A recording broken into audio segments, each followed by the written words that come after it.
Le 25 mars 2020, le président de la République annonçait un plan massif d'investissement et de revalorisation pour l'hôpital. Le Ségur de la santé a concrétisé cette annonce avec un projet d'investissement et une revalorisation des rémunérations des soignants. Ces mesures étaient une réponse à la crise aiguë sans précédent de l'hôpital public. Pourtant, 4 ans après, l'actualité montre toujours un fort mécontentement des professionnels de santé, des difficultés persistantes de l'hôpital public, des déficits qui bloquent l'investissement des établissements, une crise des vocations à tous les niveaux et dans les spécialités majeures. En conséquence, les lits ferment, les maternités sont suspendues ou fermées, les urgences sont en survie. Bref, l'hôpital public ne répond plus aux besoins de la population malgré un dévouement sans faille des personnes qui y travaillent.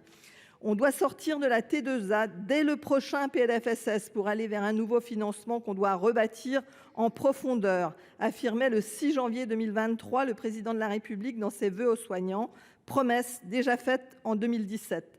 De nombreux tarifs sont en décalage par rapport à la réalité des coûts.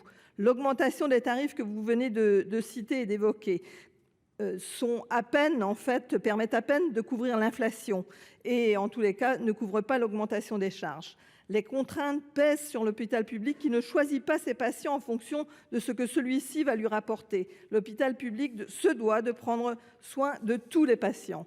Face à ces difficultés, les gouvernements successifs ont souvent attribué les problèmes de l'hôpital public à des questions d'organisation territoriale ou de services et de statut, ignorant les appels à un financement basé sur les besoins réels en soins plutôt que sur des objectifs budgétaires.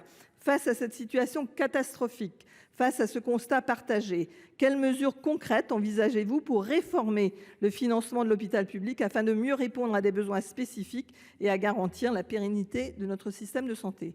Des événements dramatiques ont eu lieu au mois de février 2024 au sein des urgences psychiatriques du CHU de Toulouse-Purpan. 2 patientes ont été victimes d'agressions sexuelles et un patient jeune s'est suicidé dans les locaux de consultation après 10 jours d'attente pour une place d'hospitalisation.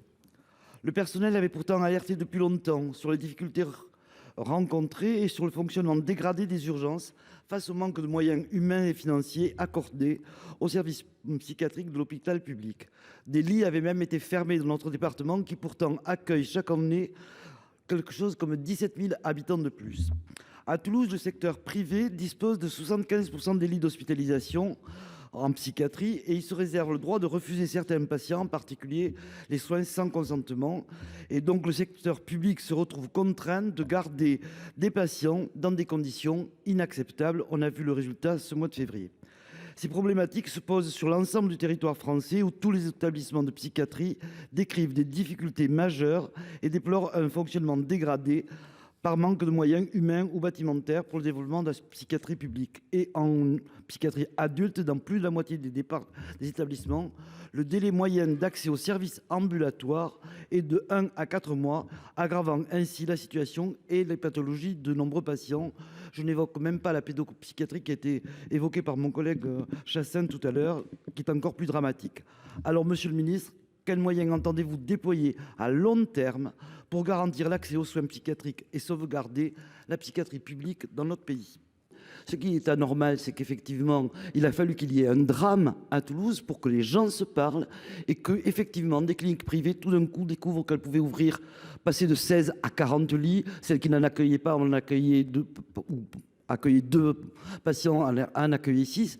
Mais ce qui m'inquiète, c'est qu'il faut une situation dramatique et je crois qu'on devrait prévoir cette contrainte, quitte à avoir effectivement une contrepartie, pour que vraiment le partage public-privé se fasse en permanence sur l'ensemble des soins. C'est vrai pour la psychiatrie, mais c'est vrai aussi pour la PDSA, entre la ville et l'hôpital, et entre la médecine libérale et la médecine hospitalière. C'est le même problème. En France, la couverture et l'organisation des systèmes de santé demeurent très hétérogènes d'une région à l'autre. À ces disparités s'ajoutent dans les outre-mer des problématiques territoriales spécifiques qui peuvent constituer des barrières ou retarder l'accès aux soins pour les patients.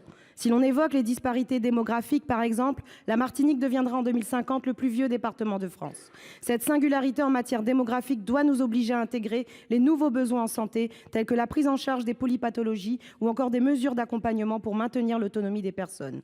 L'on peut également évoquer les disparités épidémiologiques. En 2005, lors de l'épidémie du chikungunya, 35% de la population réunionnaise avait été infectée. Ces spécificités, ces disparités sont nombreuses et singulières, territoire par territoire, bassin régional par bassin régional. Or, les financements dont dépendent nos établissements répondent à des règles qui ne font pas l'égalité réelle. Elles se disent égalitaires, mais elles ne le sont pas. L'hôpital public a pourtant toute sa place dans nos bassins régionaux. L'isolement géographique doit se révéler un levier pour le rayonnement du savoir-faire français en matière de recherche et de soins.